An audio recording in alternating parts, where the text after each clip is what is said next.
예, 안녕하세요. 예, 특강이라고 하니까 너무 무거워서 다 투자 잘하시는 분들이 이제 저희가 뭐 가르쳐 드릴 건 없을 것 같고요.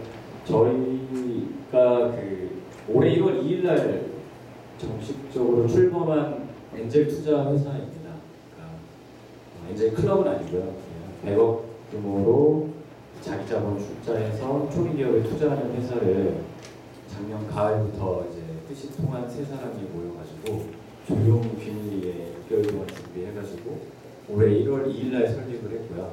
1월 2일 날 설립해서 현재 11개의 회사에 투자를 했어요. 2주에 하나씩 투자한 거거든요. 2주에 하나씩 아주 적게는 1억, 많게는 7억 정도 규모로 지금 현재 11개 회사의 스타트업에 투자를 한 회사입니다. 강연이라기보다는 저희가 왜 이런 회사를 만들었고 또 이걸 하면서 되게 느낀 게 많아요. 지난 한 6개월 동안 원래 생각했던 거라. 그래서 그런 걸 같이 한번 공유해드릴까 생각하는 마음으로 왔습니다. 주식회사 더 벤처스라는 회사는 뭐 말이 되게 길게 멋있는데 한마디로 정의를 내리면 이제 작년 가을에 이제 돌이켜보니까 지난 한 2년 동안 제 주변에 8명의 기업가들이 엑시트를 하셨더라고요. 6년 전에 다 같이 라면 먹고 언제 망할까 걱정했었던 회사 중에 8개 정도의 친한 대표님들이 다 엑시트를 하셔서 부자가 됐습니다. 아마 다 부자가 되고 나면 그냥 행복하게 건물 사고 행복하게 편하게 은행 이자 받고 살 줄 알았는데 엑시트한 분들이 다 젊다 보니까 저희끼리 모여서 고민을 많이 했던 것 같아요. 왜냐하면 기존의 창업자들이 어쨌든 창업을 할 때 기존의 VC가 투자를 해줬고 뭐 좋은 VC와 또 되게 계약 조건이 까다로운 VC와 여러 가지 경험을 하면서 엑시트한 선배들이 여러 가지 고민을 많이 하면서 각자의 방식으로 후배들에게 돈을 써야겠다라는 생각을 했던 것 같습니다. 특이한 거는 전부 다 이제 컨설팅 회사 출신이나 벤처캐피탈 출신이 아니라 전부 다 자기가 회사를 만들어서 고생하다가 엑시트를 해본 기업가라는 특징이었는데요. 작년 이제 가을에 저희 쪽에서 제일 핫하게 엑시트를 하신 분이 비키닷컴이라는 사이트를 라면 먹으면서 미국에서 햄버거 먹으면서 고생하시다가 2,200억의 일본 라쿠텐에 현금 매각을 하신 호창성 문지원 부부가 제일 핫했어요. 제일 핫해서 저랑은 서로 이제 두 분이 가장 힘들 때부터 인연이 있었고 그게 어떻게 좀 아다리가 맞아가지고 셋이 이제 어느 날 소맥을 먹고 술에 취해가지고 엔젤 투자 회사를 만들자 그러다가 되게 자연스럽게 시작된 회사입니다. 이 사진이 항상 대외적으로 많이 나오는 사진인데 두 분은 부부세요. 호창성 문지원 부부고 벤처 쪽에 오래 계신 분들은 이름을 들어보셨을 것 같은데 두 분이 이제 대학교 때 연인이었다가 대학교 때 같이 창업을 하고 벤처 거품이 꺼졌을 때 막 열심히 호적 되시다가 2003년 정도 됐을 때 빚 1억을 지고 망하셨습니다. 회사 망해가지고 한 분은 대기업으로 하마그룹에 입사해서 월급쟁이로 빚을 갚기 시작하시고 아내 되시는 문지원 대표님은 그때 당시 매각된 회사, 부채를 넘기면서 매각된 회사의 CEO로서 2년 정도 더 회사에 묶여 있었던 상황이었고요. 두 분이 그 빚을 다 갚고 20대 후반에 결혼을 하고 유학을 가게 됐어요. 저희 출발의 시작이 된 사사한 가장 큰 문화인데 두 분이 다시는 사업을 안 하겠다며 미국으로 MBA를 가고 석사를 가셨는데 스탠포드 대학교 발표에서 그냥 발표한 거죠. 뭐 이런 거 사업하면 잘 될 것 같다. 그런데 이제 교수님이 불러가지고 사업 진짜 해봐. 그러더니 갑자기 컨버터블 노트라고 그러죠. 요즘 뭐 한국에서 이제 많이 화제가 되고 있는 컨버터블 노트로 2억 정도의 투자를 선뜻 하더라는 겁니다. 그래서 본의 아니게 비키를 창업하게 된 거죠. 그때부터 고생을 했는데 미국에서 한국 사람들이 창업을 한다는 게 누구나 다 꿈을 꾸지만 사실 그게 되게 쉬운 게 아니잖아요. 마치 역사를 보면 베트남에서 되게 좋은 대학교 나온 사람이 한국에 와서 한국의 IT를 다 잡겠다며 사업을 하겠다, 나한테 투자해달라는 똑같은 느낌일 것 같아요. 굉장히 훌륭한 인재지만 국가가 다르고 민족이 다르니까 그걸 이해하기가 되게 쉽지가 않은 거죠. 이제 두 분들이 우여곡절 끝에 엔젤 투자를 받아서 비키닷컴이라는 사이트를 런칭을 해서 고생하시다가 하나로 한 36억 정도의 시리즈 A 투자를 받고요. 이 사이트는 이런 거였어요. 그냥 이 모든 아이템은 우연히 시작되는 거지만 드라마 사이트였습니다. 한마디로 정리를 해보면. 그러니까 처음에는 한류 열풍을 등에 업고 한국의 드라마를 이제 비키닷컴이라는 이제 이분들의 웹사이트에 유튜브로 올려놓으면 이제 각국의 언어로 중국 사람이 들어와서 한국말 할 줄 아는 중국애가 중국어 자막을 입히고 또 한국말 할 줄 아는 인도 애가 자기네나 말로 하고 말레이시아 애가 자기네나 말로 하고 그러니까 한국의 콘텐츠를 올리면 120개국의 언어로 한 25분 만에 다 번역이 되는 거예요. 그러면 수익 모델은 드라마를 클릭하면 광고가 2개가 붙는데 첫 번째 15초 광고는 클릭하면 회선비, 인터넷 회선비가 빠지고요. 두 번째 15초 광고가 이익이 되는 거죠. 예, 근데 물론 적자죠. 근데 운영을 잘 하셔가지고 처음에 한국 드라마로 시작을 했다가 그게 자리를 잡으면서 오히려 반전은 엉뚱한 데서 일어난 거죠. 한국에서 하시면 다 아시겠지만 저작권이 되게 심하잖아요. 특히 한국에서 한국 드라마 저작권을 돈 안 내고 가져온다는 건 하늘의 별따기거든요. 너무 힘들어, 한국 드라마 수급이 너무 힘들 때쯤 인도 드라마, 뭐 중국 드라마들이 막 너무 손쉽게 구해지면서 그런 쪽에서 이제 붐이 나면서 한 달에 2,500만 명이 순방문하는 사이트로 성장을 했는데요. 재밌는 건 동양인의 드라마가 제일 많았는데 트래픽의 98%가 미국 사람, 서양인, 유럽인이었어요. 그러니까 지금은 한류가 서양에서 먹힌다는 걸 누구나 다 알고 계시지만 불과 5년 전만 해도 한류가 일본에서만 먹히는 그런 분위기였잖아요. 그때도 이미 백데이터에서는 동양인들도 아시아 문화에 아니 서양인들도 동양인들의 문화에 관심이 있다는 걸 느끼고 계셨죠.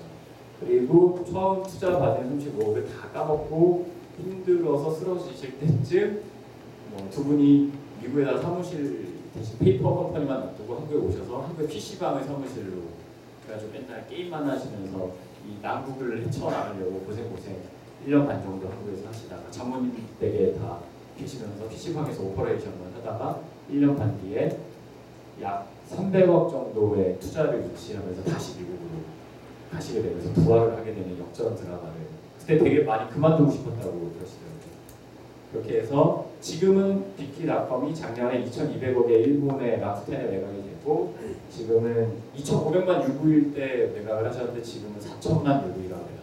매각하고 났더니 인수한 데서 회사를 잘 키운 거죠. 인수해서 회사가 망가지는 경우도 되게 많은데 아직까지 빅키닷컴은 라쿠텐 인수해서 되게 독립적인 경영을 보장하면서 지금 유구이가 4,000만까지 올랐다고 그 얘기를 최근에 들었습니다. 여기서 이제 저희 셋이 의기투합을 하게 됐었어요. 저희는 이제 셋이 두 분이 사업의 성공과 빛을 맡고 계시고 저는 사업의 시행착오와 어둠을 맡고 있습니다. 저희가 이런 생각을 했어요. 어느 날 모여서 창업을 했는데 우리가 더벤처스를 만들면서 이런 생각을 했어요. 굉장히 한국의 유능한 투자사들이 한국의 그 태생상 어쩔 수 없지만 투자를 결의하기 위해서는 굉장히 많은 과정을 거치죠. 우리나라에는 되게 좋은 모태펀드라는 제도도 있고 그 모태펀드를 받아서 펀드를 구성해서 레버리지를 해서 투자를 많이들 하실 수밖에 없는 그런 산업적 환경이 있잖아요. 미국같이 이제 엑스트한 엔터프리너들이 많이 투자할 수 있는 환경이 아직은 아니죠. 엑스트한 사람들이 그렇게 많지가 않아요. 이제 많아지고 있죠.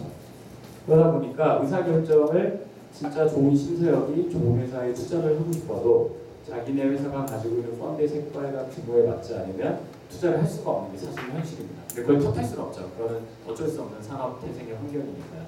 근데 그 앞에 좋은 회사들이 많은 시도를 했죠. 보낸제스 같이 초기 기업에 3억에서 5억 정도를 투자하는 초기 전문 회사가 생겼고 K큐브 벤처스 같은 또 좋은 회사가 생겼고 또 여기 계신 많은 분들이 해당이 되실 것 같은데 엔젤 클럽도 되게 많이 생기면서 일반인 분들도 많이 투자를 하기 시작을 했죠. 근데 저희는 그 중간에 공통적인 화두를 느꼈어요. 투자를 받으려고 오신 분들이 이런 얘기를 하시더라고요. 저는 카이스트를 안 나왔는데 카이스트 안 나와도 투자합니까? 또 어떤 CEO가 자기는 고려대를 나왔는데 대기업 가면 인정받는데 VC 같은 고대 나왔다고 무시당했대요. 근데 이게 웃으면서 하는 얘기지만 사실 되게 사실이잖아요. 그게 뭐 좋다 나쁘다에 떠나서 미국도 뭐 하버드랑 스탠포드한테 애정 넘치게 투자하는 건 사실이니까요. 뭐 학벌을 본다 이런 게 나쁘다고만 할 수는 없는데 저희끼리 봤을 때는 두 분도 물론 한 분은 서울대 나오셨고 한 분이 이화여대 나오셨어요. 좋은 대학 나오셨어요. 근데 두 분이 저랑 회사를 같이 만들면서 그런 얘기를 하셨어요. 비서울대 카이스트에 투자할 수 있는 회사를 만들자. 되게 엉뚱한 얘기 같은데 사람만 보고 투자를 하고 그 사람에게 우리가 서포트를 해서 성공을 도울 수 있으면 그런 투자를 꼭 하자가 더벤처스의 시작이었습니다. 저희가 제일 필요로 한 건 이런 거였어요. 우리가 도우면 성공한다. 이게 저희 어떤 컨셉이었어요. 그러니까 이 사람이 정말 좋은 아이디어를 가지고 있는데 개발팀이 되게 약해서 개발자를 못 구하면 우리가 구해주고 이 사람이 개발자인데 너무 개발자라서 개발만 할 줄 알고 경영할 줄 모르면 우리가 경영하는 데를 구해주고 이런 식으로 우리가 도우면 성공한다가 저희 컨셉이었어요. 그래서 그렇게 도움을 줄 수 있는 사람들을 한두 명씩 영입을 하기 시작했습니다. 작년 가을 9월부터 조용히 제가 돌아다니면서 한 명씩 멀쩡하게 삼성전자에서 이건희 회장님의 사랑을 받던 미래 전략실로 스카우트 직전에 제가 데려왔어요. 연봉을 3분의 1로 깎고 스타트업을 살려야 된다며 마크라는 이 친구는 이제 삼성에서 최초로 인수한 그 실리콘밸리 벤처인데요. 엠스팟이라는 회사가 있었어요. 갤럭시 S3 이렇게 사시면 거기서 음악을 들려주는 어떤 아이튠즈랑 비슷한 게 있었는데 엠스팟을 인수했던 친구고요. 이렇게 미국 사람이지만 한국말은 저보다 더 잘합니다. 한국에 온 지 4년 됐는데 거의 샘 해밀턴 수준으로 한국말을 하고요.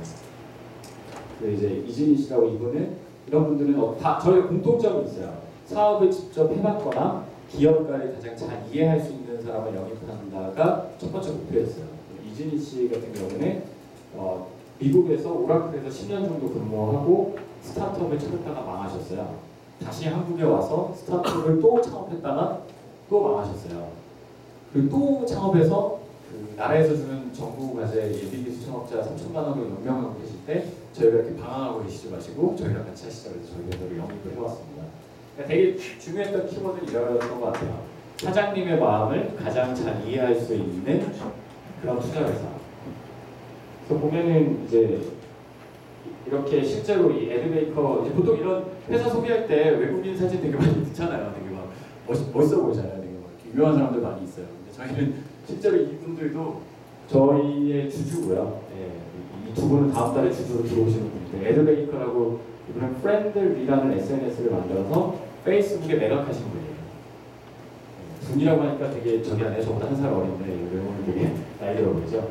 그리고 이분은 며칠 전에 저희 사무실에 놀러 오셨는데 TCK 인베스트먼트 되게 멋있죠. 이렇게 TCK라고 써있으니까 한국자산관리운용공사 뭐 이런 겁니다. 이 TCK에서 K가 코리아고요. 이스라엘 분인데 한국의 유명한 재벌가의 2세들의 자산을 관리하는 분이에요. 이분도 저희 이제 주주로 이번에 합류하고요. 뭐 유명하신 분들이죠. 이제 투자해서 이런 분들이 모여서 실제로 사업을 해본 사람들이 모여서 투자를 시작을 했습니다. 저희가 투자를 할 때 컨셉은 되게 심플했어요. 아까 말씀드린 학벌을 보지 않는다, 우리가 도와주면 성공한다, 세 번째는 글로벌. 근데 누구나 다 글로벌 이런 얘기 하잖아요. 요즘 젊은 친구들 막 오면 다 느끼시죠. 저희는 이거 하고선 미국의 실리콘밸리 갈 거예요. 갈 수 있죠. 비행기표 끊으면 아시잖아요. 그게 비현실적이라는 거. 그러니까 뭔가 저희가 서포트하는 거는 좀 현실적인 글로벌이었으면 좋겠다는 얘기 되게 많이 했어요. 그리고 정말 기업가 정신이 있는 사람들한테 투자를 하고 우리가 도와주면 성공한다라는 컨셉으로 투자하자. 그래서 저희는 과감히 투자를 질렀습니다. 보통 이런 거 되게 많이 하잖아요. 창업 교육 공간. 근데 저희는 이걸 만들었는데 사실 나라에서 지원을 안 받았어요. 그러니까 원래 이런 거 만들고 요즘 나라에서 지원해주거든요. 뭐 인테리어비 3억, 저희가 저희 돈 들여서 인테리어 3억 들여서 하고 창업교육센터 등록 안 했어요. 일부러 안 하는 건데 저희가 옛날에 창업교육센터에 있어 보니까 창업교육센터에 들어가면 월세는 싼데 재무제표를 달라고 그래요. 그게 뭐 중기청에 보고를 해야 되나 봐요. 되게 좋은 제도인데 그럼 이제 들어와 있는 회사들이 되게 당황해요. 아니 뭐 이거 뭐 감사하는 것도 아니고 가뜩이나 회사 돈 못 벌어서 부끄러워 죽겠는데 부끄러운 제도를 달라고 그러면 되게 좀 찝찝하지 않는데 그건 또 창업교육센터를 등록하고 의무거든요. 그거를 입주해 있는 기업들이 사업을 어떻게 하고 있느냐를 중기청에 보고해야 되는데 저희도 고민하다가 그냥 인테리어비 3억 날리자, 그런 거 하지 말자 해가지고 이렇게 직접 그 선릉에 7번 출구 바로 앞에다가 2개층 200평에다가 센터를 만들었어요. 뭐라고 BI는 아니고 창업 뭐 센터도 아니어서 저희가 아직 명칭을 못 짓고 저희끼리 그냥 스타트업 센터라고 저희끼리 명명을 했어요. 그래서 실제로 저 센터에 오시면 기업가 출신들 인테리어를 했구나라는 걸 느낄 수 있는 게 보통 창업교육센터에 있으면 뭐가 제일 불편하냐면 예를 들면 이런 거죠. 외부에서 손님이 왔어요. 뭐 삼성에서 대기업에서 스타트업 멋진데 제휴해 보시고 딱 사무실에 방문을 하면 창업교육센터에 딱 있으면 되게 없어 보이잖아요. 사람이.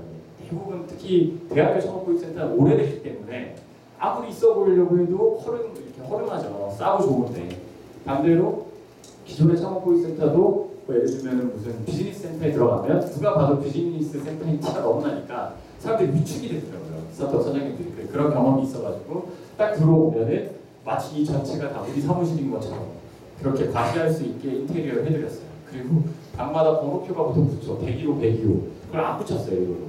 그리고 대부분 센터들은 앞에다가 무슨 센터라고 여기 우리 거야라는 T를 이렇게 내잖아요. 근데 그것도 안 붙였어요. 저희가 더벤처스인데 입구에 가면 아무것도 없어요.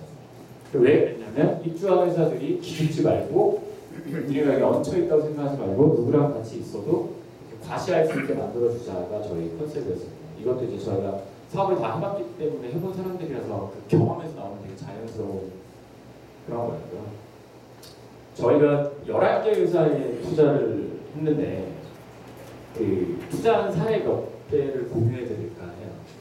저희가 그 가장 처음 투자한 회사는 파킹스퀘어라고 주식회사 파킹스퀘어라고 스마트폰 주차 정보 서비스입니다. 요즘에 이게 많아요. 이제 경쟁사도 많이 생겼고 뭐 약간 컨셉은 다른데 뭐 주차장에 관련된 게 되게 많은데요. 저게 여기 투자를 어떻게 하게 됐냐면요. 이 대표님을 우연히 제가 신문에서 봤어요. 되게 우연히 그냥 신문에서 보고 아 이런 주차장에 관련된 사업을 하는 사람이 있구나 신기하구나 그러고 말았는데 제가 어떤 MC를 보던 이제 채널 IT의 스마트쇼라는 방송에 제가 MC였는데 스타트업을 불러가지고 소개하는 자리가 있길래 제가 이분이 너무 만나고 싶어서 이분을 추천을 했어요. 그래서 이분이 방송 녹화에 처음 오고 방송 녹화에서 자기 회사를 막 소개를 하는데 되게 인상적이더라고요. 그래서 이분에게 그때까지만 해도 더벤처스를 만든다는 게 대외적으로 비밀이었기 때문에 우리가 좋은 분들하고 뭘 준비하고 있는데 한번 만나서 투자 얘기를 해보자. 투자 얘기라고 안 했고 그냥 회사를 한 번만 소개해 주셨으면 감사하겠습니다. 이렇게 나왔다고 그러더라고요. 그래서 오늘 이제 작년 겨울에 제가 이분을 데리고 아까 이제 저희 파운더 멤버인 효창성 문재현 대표님하고 커피숍에서 만나서 이분은 자기가 왜 안 되는지 모르고 이 효창성 문재현 대표님이 지금도 스타트업을 빙글이라는 스타트업을 또 하고 계시거든요. 엑시트를 하셨지만 또 하고 계신데 똑같이 라면 먹는 스타트업 사장들인지 아시는 거죠. 그래서 뭐 당신들이 뭐 하는 분들인지 모르겠지만 하면서 이렇게 막 회사 소개를 막 하는데 1시간 동안 이 주차에 대한 철학이 되게 명확한 거예요. 이분이 예를 들면 저희 스토리를 되게 중요시하는데 이분이 뭐 원래 이제 고등학교 때 밴드에서 음악을 하다가 고등학교 때 이제 나름 대전 외고 좋은 학교 다녔는데 밴드에서 기타를 치다가 자기 선배가 3개월 공부하고 연대를 가길래 나도 좀 놀다가 3개월 뒤에 연대 정도 가겠지 하고선 기타를 치다가 수능을 봤는데 완전히 망쳐가지고 세종대 호텔경영학과에 들어가게 됩니다. 호텔경영학과에 들어갔더니 호텔 경영이 호텔 장사가 아니라 부동산 사업이더라. 그런 거를 빨리 감지를 했대요. 그래서 나는 호텔을 경영하는 게 꿈이 아니라 부동산을 하는데 사업부동산을 하겠다. 그래서 사업부동산의 가장 주요한 게 뭐가 있을까 해보니까 주차장이 그 부동산 업계의 가장 주요한 어떤 매물이라는 거죠. 그래서 이 사람이 고민을 하다가 주차 기업을 막 찾은 거예요. 호주에 윌슨 파킹이라는 55년 된 주차 그룹이 있어요. 그 동남아시아랑 호주랑 뉴질랜드랑 요즘 한국도 들어왔는데 주차 시장의 한 80%를 장악하고 있는 엄청난 대기업이거든요. 한국의 윌슨 파킹 코리아에 직원이 3명밖에 없는데 직원 3명인데 연매출 380억에 순이익 120억 나는 회사예요. 아주 알짜죠. 상업 건물들 다 찾아가가지고 주차장을 그 집을 통으로 사는 거예요. 건물주한테. 그 다음에 그 면을 나눠가지고 주차요금 받아서 경영하는 회사예요. 그 회사에서 3년 동안 다녔더라고요. 자기가 그 경험을 쌓기 위해서. 그래서 1시간 동안 커피숍에서 1시간 동안 얘기를 듣는데 이분의 얘기를 들으니까 이분은 주차장에 대한 명확한 철학이 있는 거예요.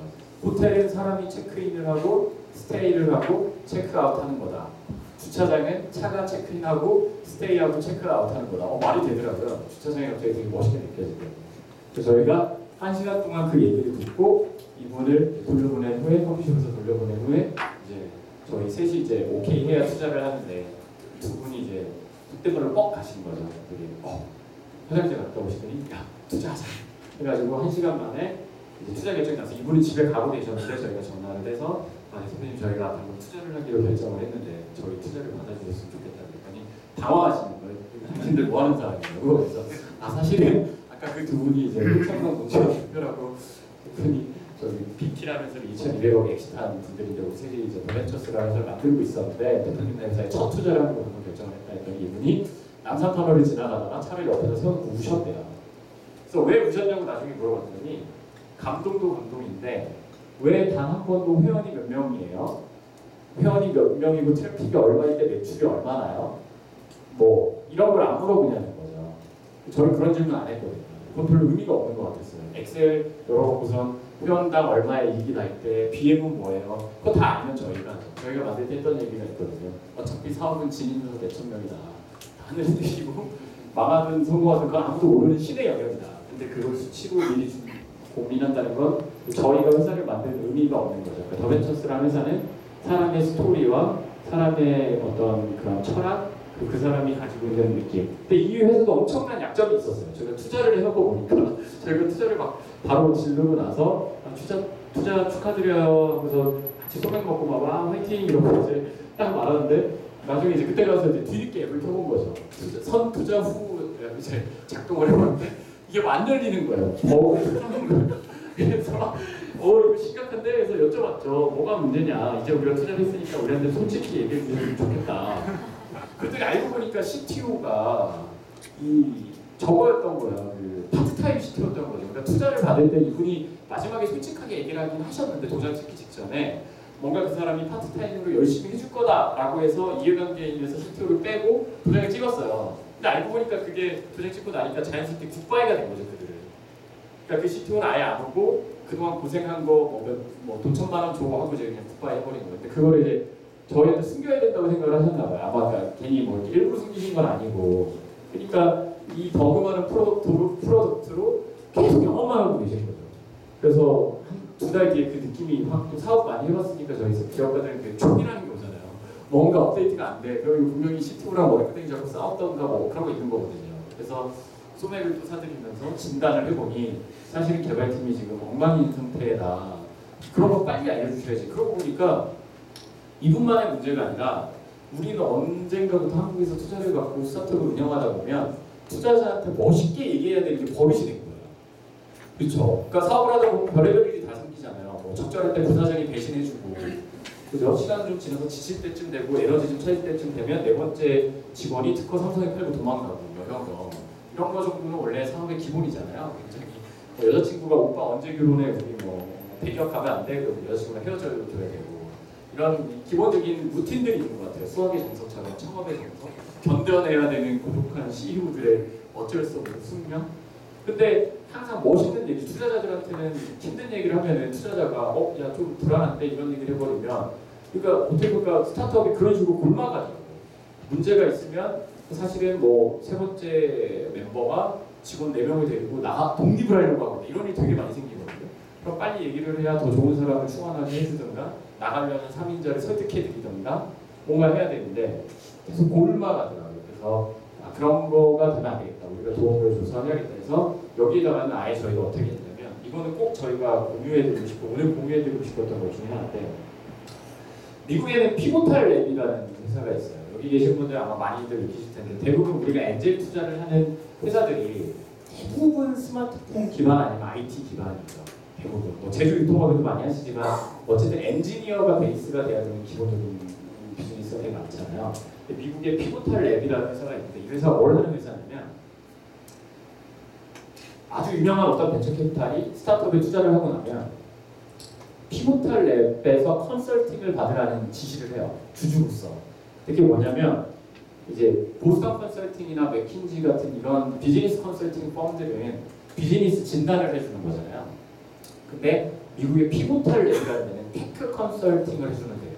그래서 기술에 대한 컨설팅을 해줘요. 그래서 호창성 문재현 대표 두 분이 비키를 만들었을 때 30몇 억 투자를 힘들게 받았을 때 그 투자사에서 한 테크 컨설팅이라는 거 한번 받아봐. 피보탈 랩이라는 데가 있는데 이러더래요. 그래서 돈 받았으니까 하라는 거 해야 되잖아요. 그래서 그 얼마인데 하니까 뭐 한 6개월에 거의 뭐 7억 이런 거예요. 너무 비싸잖아요. 스타트업이 7억짜리 컨설팅을 어떻게 받아요? 그래서 문 대표님 되게 당황하셨대요. 아니 무슨 꼴랑 35억 투자해주고 큰 돈이지만 7억을 컨설팅으로 쓰자고 그러면 뭐냐고. 근데 거기서 투자자가 내 말 듣고 받아봐라. 그래서 뭐 어쨌든 압박이 들어오니까 받았대요. 근데 받으니까 어떻게 하냐면 피보탈 랩이라는 테크 컨설팅 회사에서 엔지니어 4명인가 5명이 사무실로 옵니다. 그 다음부터 6개월 동안 상주해요. 상주하면서 어떻게 하냐면 비키 안에도 개발자가 있었을 거 아니에요. 그 개발자 옆에 딱 달라붙어가지고 지금까지 개발해놓은 코드를 다 공개하게 하고 막 깨요. 옆에 달라붙어서 대신 만들어주는 게 아니라 만드는 거를 가르쳐주는 거죠. 이건 소스가 개판이고 뭐가 엉망이고 막. 근데 여기 엔지니어 출신인 분들 아시겠지만 우리나라 개발자가 특히나 내 개발 소스를 공개한다는 게 되게 자존심 상하고 되게 금기시되는 그런 거거든요. 근데 이 피부탈 랩으로 와서 그걸 한 줄 한 줄 다 비판하고 가르쳐주고 고쳐주고 하면서 계속 그 코드가 다시 잘 만들어지게 리드를 해주는 거죠. 그렇게 6개월을 해놓고 났더니 사이트가 어떻게 되냐면 비키닷컴이 뭐 1000명만 들어와도 다운되는 사이트였는데 피부탈 랩 받고 나니까 2000만 명이 동시 접속해도 뻗지 않는 사이트로 아키텍팅이 다 된 거예요. 근데 그보다 더 중요한 건 뭐냐면 이 비키의 되게 C급 개발자가 그 테크 컨설팅을 받으면서 A급 개발자가 된 거죠. 그러니까 그 9억이 8억 9억이 하나도 안 아까운 거였어요. 이건 SI랑은 좀 다른 거예요. 대부분 한국의 스타트업들이 한국에 와서 보니까 저희가 투자하면서 느낀 건데 대표이사가 CTO가 아니면 굉장히 많이 외주 업체에 휘둘리고 또 엔지니어 출신이 아니면 엔지니어한테 휘둘리죠. 대부분 한국에 특히 뭐 내부에 있는 엔지니어한테 휘둘리는 것까지는 상관이 없는 것 같아요. 그건 뭐 자기가 사람을 잘못 판단하는 거니까. 근데 대부분 막 경영학과 출신들 개발 모르는 사람들이 아이디어만 가지고 와서 이게 아이디어인데요. 제가 이거 만들 건데 저 개발 모르니까 개발을 외주 주려고요. 뭐 외주 업체 5천만 원짜리 섭외해놨어요. 그럼 꼭 사고 터지잖아요. 제대로 완성 안 되고 개발 업체는 연락 안 되고 만들어졌어도 허접하고 나중에 챙길 이유가 없고. 근데 이 테크 컨설팅이라는 거는 제품을 대신 만들어주는 게 아니라 제품을 만드는 사람을 와서 뭐까지 하냐면 면접까지 같이 봐줘요. 그러니까 테크 컨설팅 기간에 엔지니어 면접을 같이 봐서 같이 뽑아서 같이 앉혀놓고 걔를 A급 개발자로 만드는 거예요. 그 달라붙어가지고.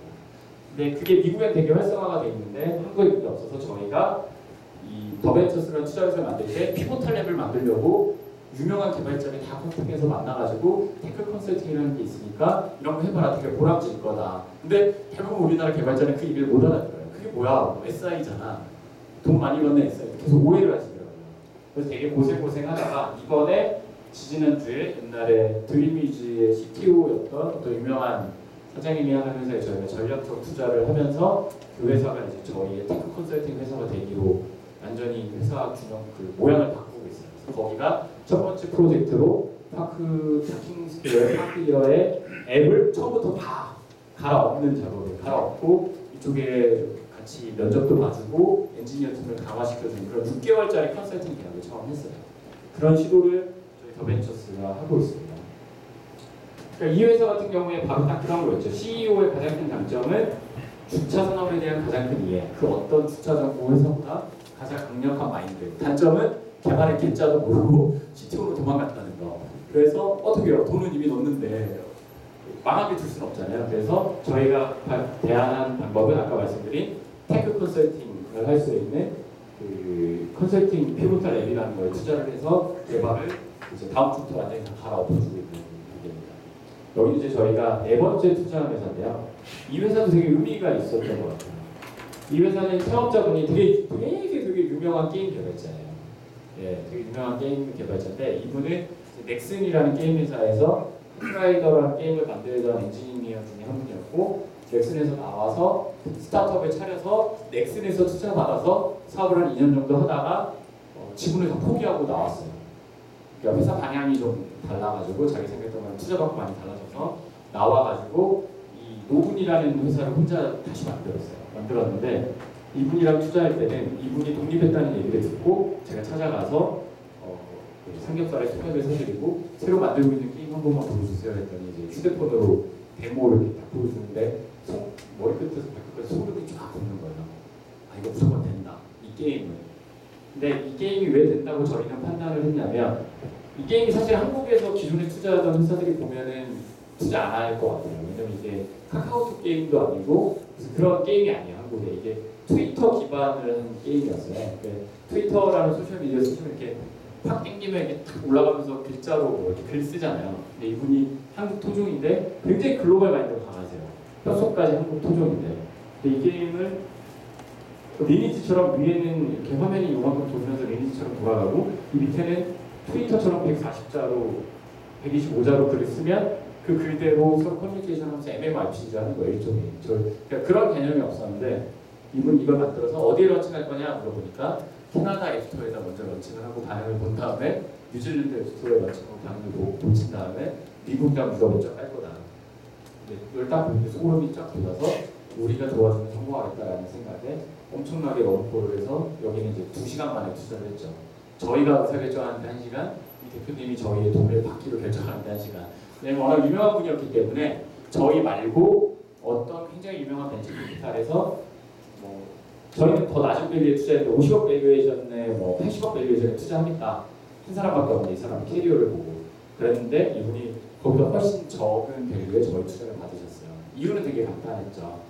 저희가 가진 풀이 아까 뭐 마키테토나 후창상 문지원 대표가 가진 그런 풀이 아무래도 미국에서 사업을 성공했던 케이스였기 때문에 미국에 대한 네트워크를 저희가 도와줄 수 있는 게 있고 이 게임은 한국에서 런칭해서 절대 돈을 벌 수 없는 게임이었어요. 그래서 이분이 저희 설득에 오케이 해서 지금은 이제 4명이 된 스타트업입니다. 이 4명이 돼서 아까 말씀드린 저희 밑에 층 사무실에 와 계시고 다다음 달에 런칭한다고 해서 이분 같은 경우가 정확하게 밸류에이션보다 더 벤처스라는 네트워크를 실제로 필요로 했다. 그리고 저희랑 되게 궁합이 잘 맞는 회사였던 것 같아요. 굉장히 특이한 10가지 회사 중에 한 회사인데요. 이것도 정말 CEO 보고 투자한 건데요. 보시면 회사 이름이 하우투베리예요. 딱 회사 이름에서 느끼시겠지만 뭔가 결혼에 관련된 서비스 같잖아요. 결혼.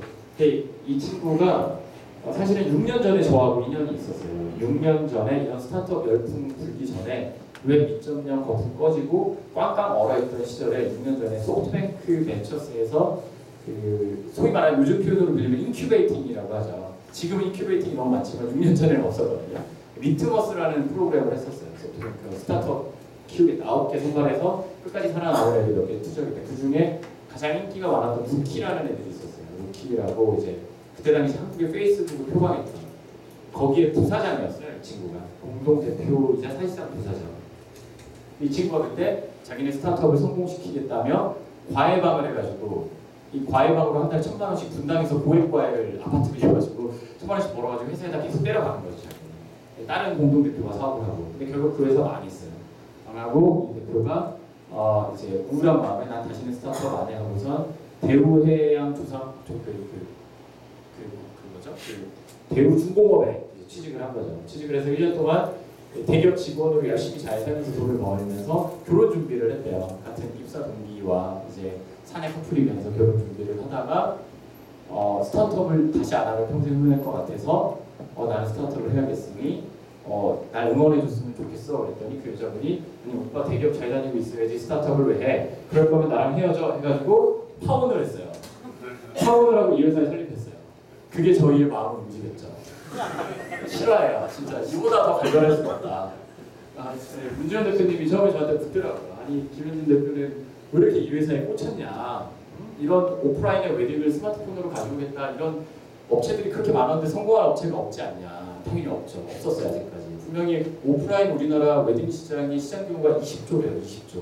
시장 규모가 그렇게 큰데 아무도 오프라인에서 스마트폰으로 도전을 했는데 못 갖고 와요. 왜 못 갖고 오냐? 제가 보기에 굉장히 장기적인 것 같아요. 이 오프라인의 웨딩 산업을 뭐 1, 2년 안에 쇼 봐서 뭐 매각한다 이건 불가능할 것 같고요. 저희가 그랬어요. 투자할 때 우리는 펀드가 아니다.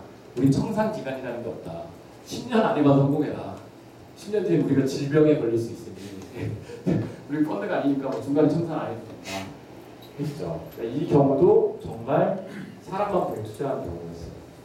더 재밌는 건 저희가 투자한 회사들 10개 중에 4개의 회사가 저희가 이미 투자할 때 대표님들이 빚이 있었어요. 그러니까 이분은 러시안 캐시까지 끌었었더라고요. 러시안 캐시의 친구 결혼 자금까지 해가지고 4천만 원을 끌었었더라고요. 자기네 돈 다 까먹은 거죠. 1억 5천 원 다 까먹고 2년 동안 다 월급 지금도 월급 다 100만 원 가져가요. 뭐한 90만 원 가져가는 것 같아요. 다 저희 실사해보니까 그때 당시. 그래서 저희는 투자를 해주고 초기 기업이니까 저희도 그렇게 많은 돈을 투자를 못하고요. 2억을 투자를 했거든요. 2억을 투자를 해주면서 빨리 빚부터 갚아라. 그래서 저희 투자 계약서에는 빚을 갚을 수 있는 조항이 있어요.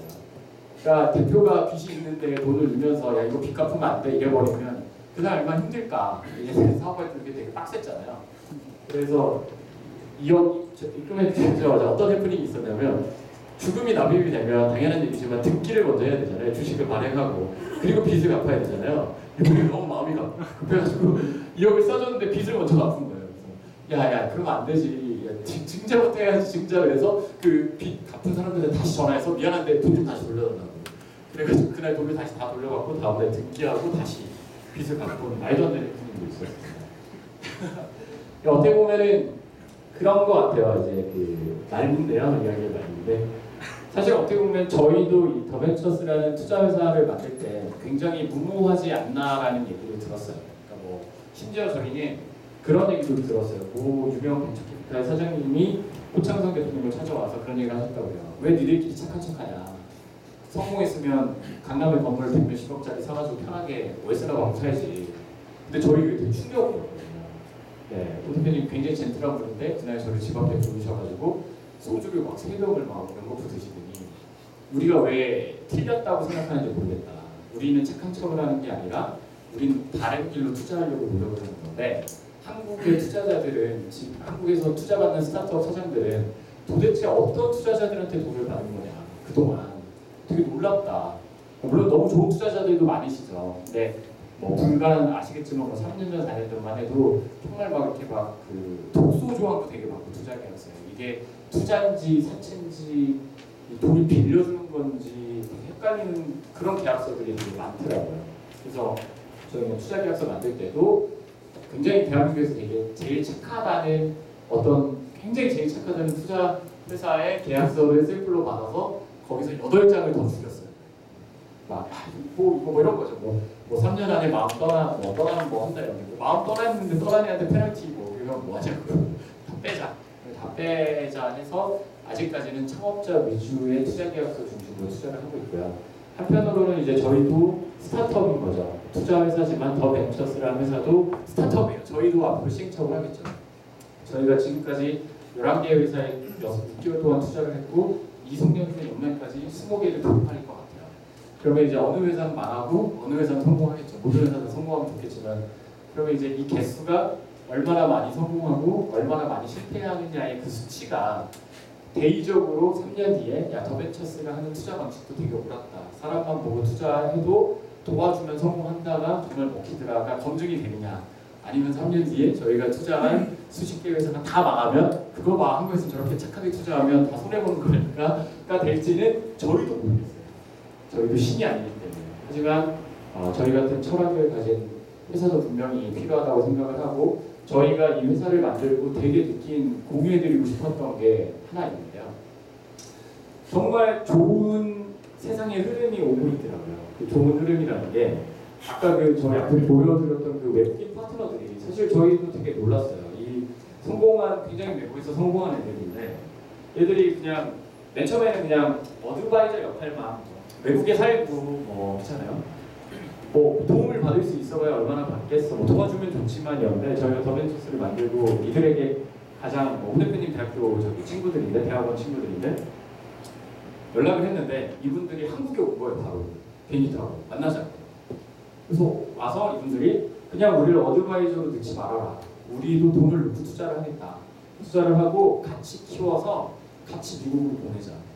근데 그때 되게 놀랐던 게 뭐냐면 지금 해외에 있는 굉장히 많은 벤처 투자자들과 벤처 투자에 관계에 있는 사람들이 한국의 스타트업에 관심이 정말 거의 제가 보기엔 최고 좋은 것 같아요. 그러니까 정말 옛날에 이스라엘, 우리가 맨날 이스라엘 막 얘기하잖아요. 막 이스라엘식 이스라엘 뭐 배우자. 근데 그게 지금 점점 한국으로 이렇게 오는 것 같아요. 그게 뭐 이스라엘은 영원하겠죠. 이스라엘의 스타트업 문화가 사라지는 게 아니라 이게 이스라엘 사람이에요. 네. 이스라엘 사람이고 이스라엘에서 가장 큰 벤처캐피탈 스타벤처스 오너예요. 이스라엘에서 1조 규모의 펀드를 운영하는 스타벤처스의 이제 회장이고요. 이 양반도 저희, 이분도 저희 주주예요. 다 주주거든요.